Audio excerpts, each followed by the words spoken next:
guys, welcome back to Hood's Custom Shop. So today, if you haven't guessed already, we're talking about how to improve the production in your wood shop so that you might be able to turn a profit, or at least be able to decrease the amount of time you spend on a project so you can actually sell it for a sellable price. Okay, these cups right here, they've taken me about 2 days each to finish.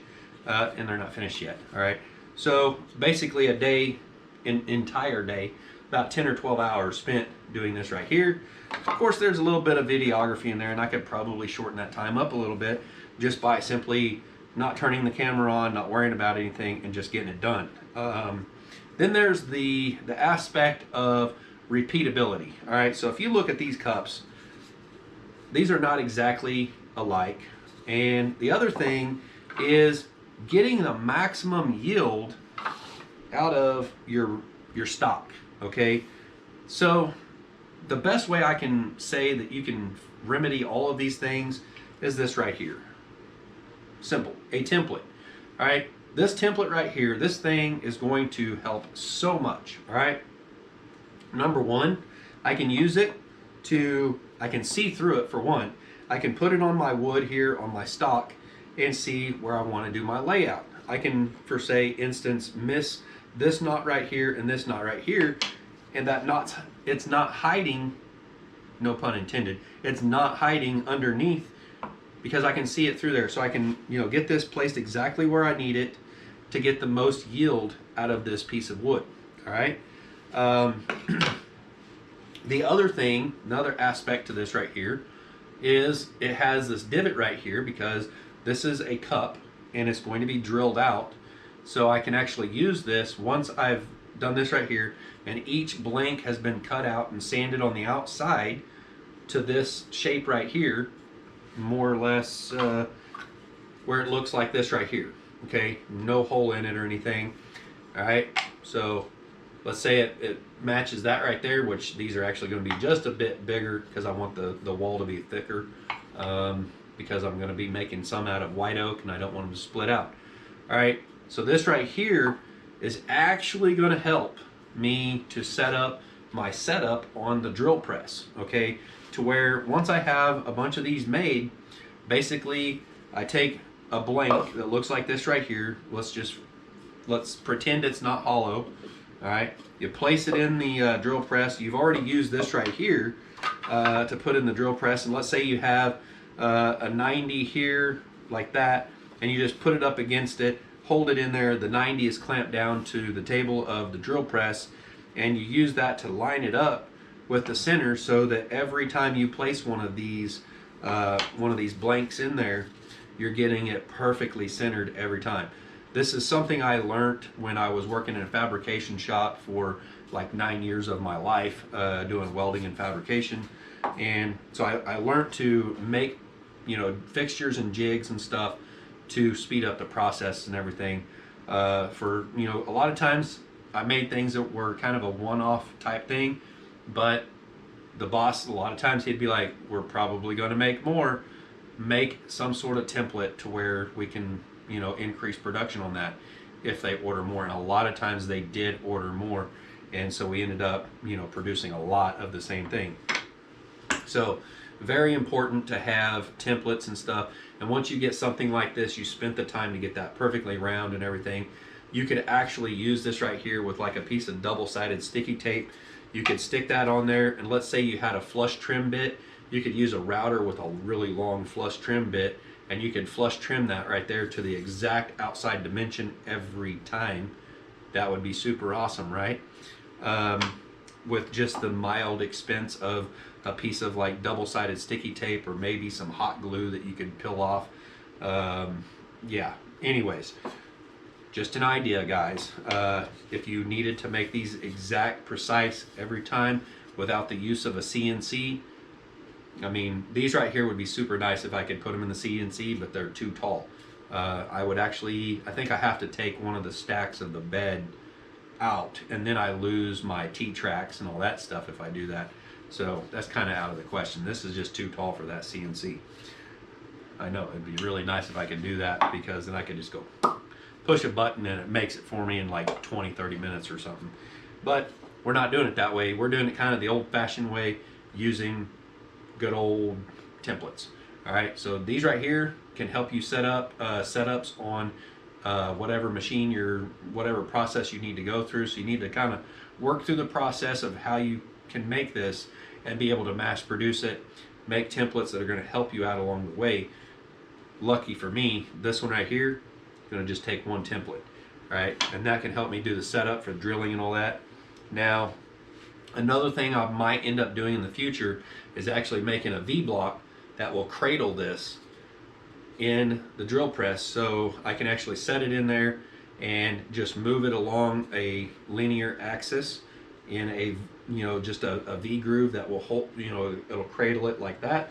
And then I can take a Forstner bit and actually drill these out, and that will save me a ton of work and cramping in my hand using this right here to grind all of that out. That is no fun, guys. So I needed to desperately speed that up. So that's going to be the next thing I need to do, is just make a V-block that clamps down into the drill press that will hold this just like that right there, to where the handle sticks out at a perfect 90, so I can actually go in and take a Forstner bit and drill through there several times and take out the biggest majority of that, and then also be able to take this out and then put a smaller Forstner bit on there and be able to come in and make these very uniform, right? Make this uniform, make that one uniform. That's going to take a pretty small one, right? So I get all those done using a fixture in the drill press, and I would probably mass produce. I'd probably do 20 cups at a time when I do this, maybe more. I mean, I got this big piece of wood right here. I'm going to start making some, and we're going to try and get these nested pretty much kind of like that right there. You can kind of see what I'm doing here. There's going to be some features in the wood like this right here. We got a big old knot like that. You don't want that in there, so we're going to have to skip that. But if you can imagine like how many we can get, we can probably, I don't know, I'm hoping I can get like 20 of them out of this block of wood that's sitting here. It's about 4'9". But if I can get these nested in here just right, and I would love to get a flush trim bit. It's just it's not in the budget right now.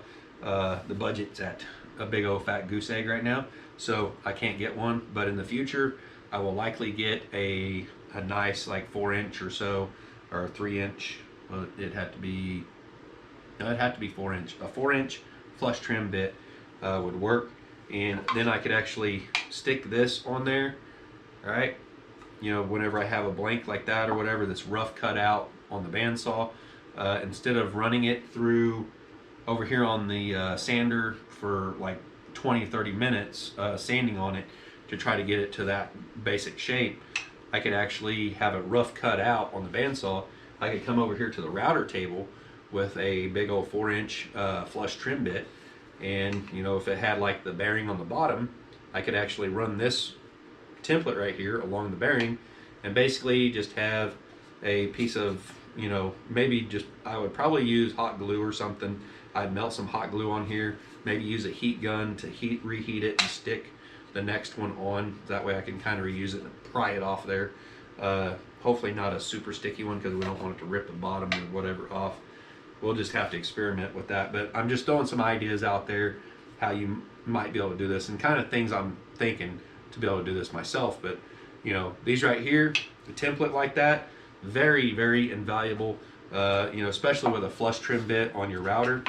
And if you used a piece of double-sided sticky tape, I mean, that is another expense, but it speeds up the process immensely, and it will make something like this just, very uniform, very, very uniform. It'll look like a machine done it.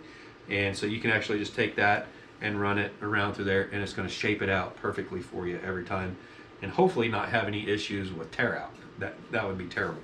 No pun intended, right? So anyways, hopefully we can kind of get these nested in here and get quite a few of them. So that's another thing, is if you can find a buddy or somebody who has a sawmill, and if you can get them to mill for excuse me, get them to mill for you the exact dimension of stock that you need to make a specific project, like I did with this timber right here. I needed something 3.5 inches thick. Again, that is being depicted by the maximum throat depth or whatever of my tiny little Porter cable bandsaw that I have over there. 3.5 inches is the max height that I can cut out with it. So 3.5 inches thick and 7 inches wide. You know, basically I sit in here with these few cups that I made, and I was like, all right, so put these kind of like this right here, and I want them to be like these two here, or well, these three actually. This one's a little smaller, but you know, so I took it like that and I just measured. I said, okay, 7 inches minimum is what I need. All right, so this right here is 7 1/8, and I put this on here, and you can see I have probably 1/2 inch there and almost 1/4 inch over here. So I could have went a little under 7, but I set the limits. I said 7 inches wide by 3.5 inches tall. That's what I need by however long. All right, so what I'm gonna do is take my template, and I'm gonna go down through here and kind of look at the features in the wood grain. Some of these may end up being scrap, but I'm just gonna sit there and alternate this pattern, you know, back and forth like this right here, and see how many I can get. All right, and we'll go from there. Like whenever we get to some grain features that we don't really want in our cup, like this right here, that's probably not gonna work. So we'll have to skip that or something. Hopefully it will line up to where we'll just lose one of these or something like that. So there's those kinds of things, you know, like pre-planning all the way from getting your stock at the exact right dimension to where you're not having to glue things up and spend more money and stuff like that, more time and effort into it. All right, so let's go over some more templates here that I've done in the past. All right, so this right here, this is basically, this is my shower rod shelf unit kind of setup thing. Right here is the template for that. Let me get this stuff out of the way. All right, put this through here. All right, so just imagine that the wall is back here on the back side, and then you have a shelf up here on the top of it. Let's say a live edge piece of red cedar, live edge on the front side, 90 degrees, you know, cut off square on the back side there, or however you want to do it. And then you got these corbels here. You can go buy some hardware from Lowe's for like $2 or $3 to screw into the back of it right here. The little keyhole slot things. That's what I prefer to use, because I can actually put some good screws into that, and it makes it a lot stronger than just depending on the wood itself. If you use like a router bit keyhole slot cutter, you can do that, but you're kind of limiting how much weight you can put on that shelf. You know, the one upstairs that I have just has a keyhole slot cut in it. We don't put a whole lot of stuff on that shelf, so I'm not really worried about it. And another great thing is this thing can pretty much like scoot in and out wherever you need it to match up to where your studs are. So that's a great thing also. You can hang your towel on this thing, and again, it rolls. All right, it'll roll whenever you pull the towel off there, not creating a whole bunch of force and stuff pulling down or out on that shelf and causing it to fail or anything. All right, so let's look at, barely missed my foot. And I'm wearing Crocs today. So let's go over this template here and just really how it speeds up the process. Okay, number one, I can place it on my piece of wood, and I can go through here. I can trace it out. All right, I can cut that out over on the bandsaw, and then I'll go through and I'll sand the contours and everything on the belt sander real quick. Of course, the 90-degree angles are going to be cut over on either the chop saw or on the table saw. All right, that's pretty quick there.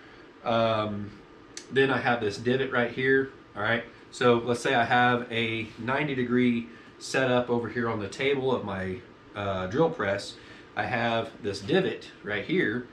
That's where I line up my drill bit. All right, so then I measure what, you know, the curtain rod is or whatever that curtain rod, the closet rod, that's what this is. You buy it commercially at Lowe's or Home Depot. So you measure that diameter right there, go a little bit bigger so it's not a real tight fit. I mean, unless you want it to be a tight fit, go ahead. Me personally, I'd rather that thing be able to move and roll. It makes it a lot smoother. But anyways, you can get this set up in there, up against that 90 degrees, so you can cut out a whole bunch of these. You have a whole stack of them, and then you come over to your next step of the process over here at the drill press, and all you got to do is set that in there, get it set up, clamp your 90 degree thing down, all right, with your drill bit right there on that point. Pull this piece out, and then your next pieces go in there and you drill. It's almost a mindless thing then, because you grab one, you put it in, drill it, pull it out, put the next one in, so on and so forth. It really speeds up the process whenever you learn how to do things like that. And I don't know, I highly recommend doing that. Another thing is the tooling itself. Like when I made this right here, I used a smaller Forstner bit than this diameter, okay? I used a smaller one and I drilled down in there several times. I ended up doing a lot of carving on it. It took forever, all right? There's like 2 or 3 days in making that thing right there. So I very quickly realized the huge need to get a very large Forstner bit. So I went and I measured one of my coffee cups I really like, measured the size of that on the inside. It was just a little under 3-inch diameter. So I got a 3-inch diameter Forstner bit here. It looks like it could probably be sharpened up a little bit, but you know, you could probably take a file or something and clean that up and make it a lot sharper. But anyways, a $22 investment right there. And you know, that's an investment that'll pay itself back over and over and over and over again. So I could not, you know, pass that up. That was a very justified expense right there, investment into this little venture of starting to make coffee cups. And you know, guys, I never imagined that I was going to start selling coffee cups. I knew I was going to make a few. I was just looking for something to make a video on, to make some content. My brother commented on one of my videos and he said, hey, you should try to make a kuksa. See if you can make a kuksa. I didn't know what a kuksa was, right? So I looked it up and here's what I ended up making. You know, it's quite a bit like a traditional kuksa. You know, they make them all different shapes and sizes. So yeah, it's a kuksa. Anyways, not very easy to make. And it's all pretty much all hand carved, except for like this hole right here I drilled with a Forstner bit. I enjoyed the process of making that, but could I make money on those right there? I mean, you can buy kuksas like this, or even better probably, for about $65, $75, $100 and something. I mean, the price just goes on and on, but it kind of depends on what piece of wood it's made out of. If it's made out of a nice burl, probably going to be pretty expensive. But anyways, yeah, I mean, if you spend a couple of days making one of those, you're going to want to make more than $65 on it. So hand carving it for me is out of the question. I need to speed that process up quite a bit because I can't make money doing that, and I've got bills to pay, right? So I got to thinking, I was like, I need to know how to make a cup, or how I could make one of these, you know, like a regular coffee cup basically, or pretty close to it, and that's what got me started on this. Then I made this one right here, and Greenhorn 1 Acre, oh, Eric over there at Greenhorn 1 Acre, go check out his channel. He ordered 2 of them from me, and he also wanted a coffee scoop like the coffee scoop I made. And I don't have the coffee scoop down here right now, it's actually upstairs, but this is what I cut it out of. All right, so I cut it that way and then cut that piece off the back of it, all right, to shape it. So that's what's left of it right there. But it's upstairs. I was up there checking it to make sure that it held the same amount of coffee grounds as mine does, because I use 3 level scoops to make, like, I think it's 6 cups or something, 6 to 8 cups of coffee.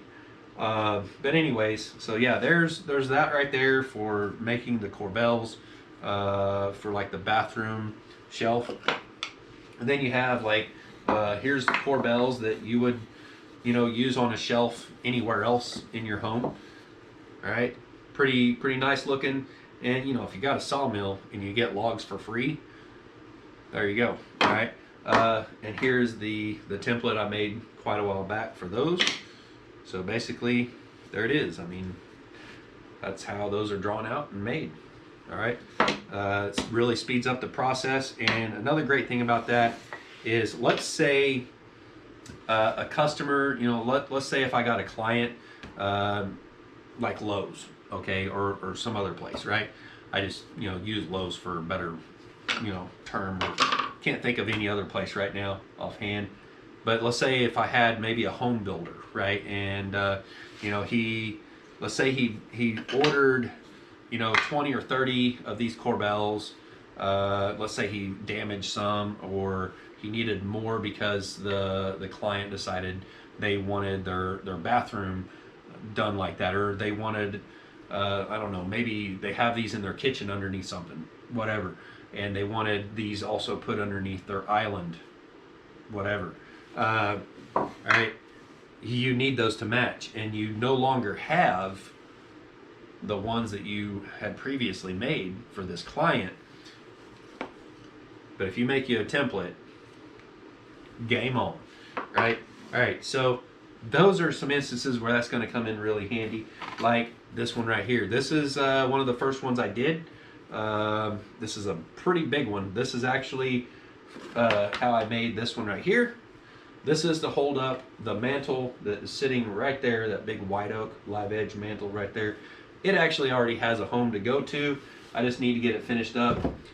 Basically, I went to a local business here, talked with them. They sell, building goods, like kind of secondhand building goods, or discounted building goods, like return items, mismatched paint, that kind of thing. And they're here local. And I went in there and talked to them. I said, hey, how would you like to have another shelf in here, for free? Like a mantle like you'd put over a fireplace. And I said, if you get a fireplace in, like a electric fireplace, you can put it underneath of it and it'd look really cool.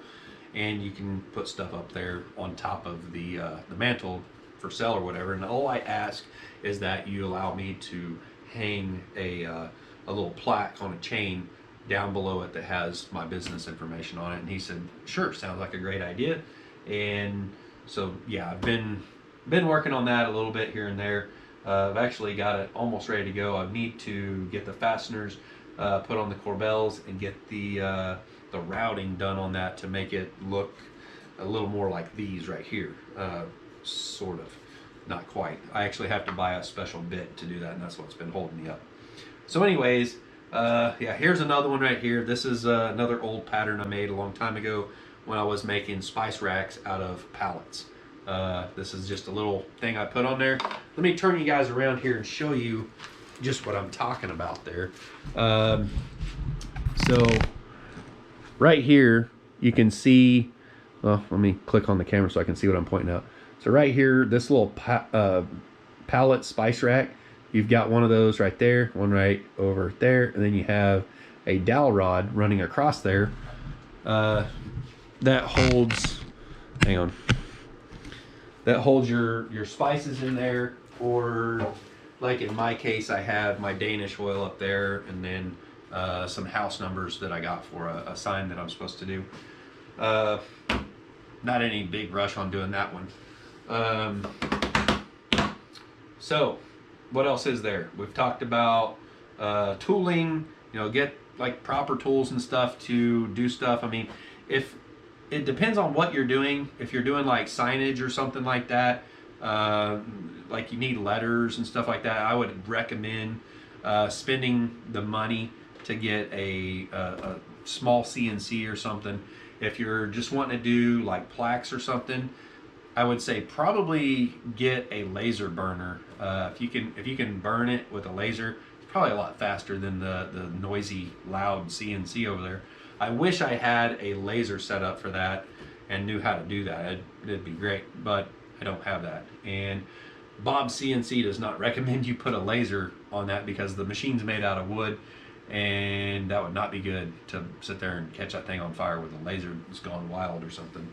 Could you imagine walking away from that thing and the laser or the machine messing up and sitting in one spot and the laser just burning a hole in it and burning your house down or something? That'd be crazy. But anyways, yeah, I think that's going to be it for this one. I can't really think of any more time-saving shop tips at the moment, but I figured I would just try to come up with some kind of video off the cuff here and share it with you guys, and just like, you know, off the cuff saying right there is one really good way that I've learned how to save time in the wood shop here, to, you know, try to make things I make a little bit cheaper to where I can streamline it and everything.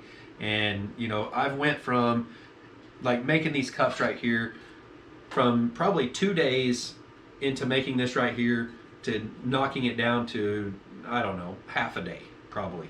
I could probably knock that out in half a day. I still have to make the V fixture so I can drill these out a little easier. So far, what I've been using, what I used on the last one, was this little scrap piece of wood right here. I actually placed it underneath like that to kind of hold it. It's not at exactly a 90. Actually, no, like that. It's pretty close to a 90, but not exactly. And I drilled through there and just kind of roughed it out. And then I would sit there and spend an hour or two carving this out with the Dremel. So all in all, I've saved myself many, many hours on each one of these cups by improving the process, by using patterns and stuff like that. So anyways, hope you guys enjoyed the video. Hope it helps you out in your wood shop. We'll see you next time. Thanks for watching. Bye.